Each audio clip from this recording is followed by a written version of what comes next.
Good day, everyone. I'm Clifford Castañares, and I'm here in front of you to talk or simply show you my final project for the IT Proof L.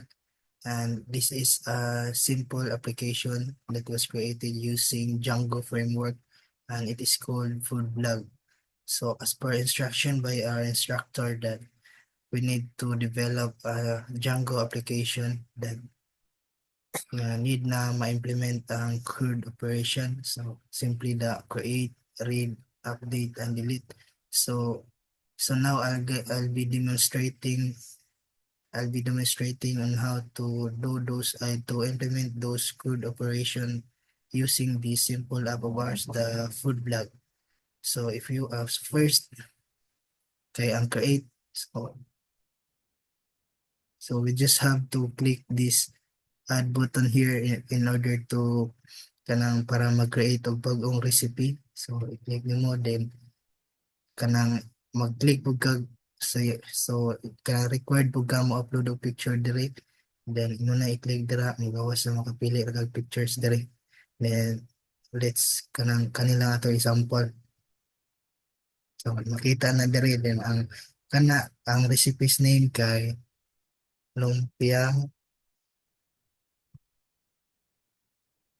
Shanghai.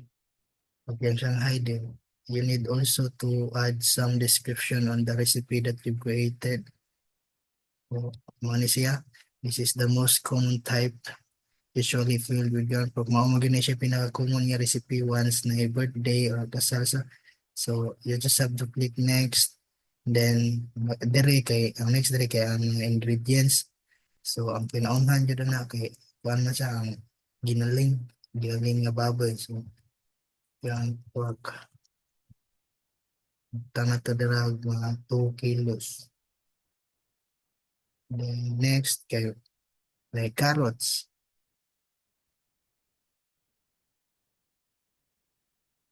So tama to, let's say 2 cup pieces. Yeah, next kay onion.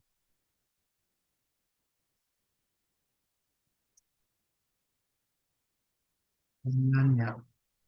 Butang sa nato duha sa kabuok. So butang sa nato nga maoro na yung mga ingredients, then i-submit na to. Then na siya, mo-notify siya nga recipe was submitted successfully. Then makita na siya diri sa ubos. So ang next na itong buhaton kay ang pag-update. So ang pag-update nimo kay imo ra na i-click ang imong mga recipe, then naara yung mga edit icon ra imo ra na i-click para ma-edit nimo yung mga kuan ang CLIC yung mga recipes. So ito na to dala test. Yan na mo sa save icon dere imo ra sa na i-click para ma-update. Then naara pa yung notification nga recipe updated successfully. So ang next na itong i-kuan i-demo na po kaya ang pag-delete. So, same as pag-update, imo ra gihapon i-click ang kuan imong recipe. Then naara na siya imo ra choices dere sa ubos nga you want to delete recipe. Imo ra na i-click. Then kung ganahan ka i-delete niya, imo ra na i-click yes, delete. So mawala na siya, then naara sa recipe deleted successfully na siya mga murag notification. So that's all for my for the demonstration, and thank you for watching.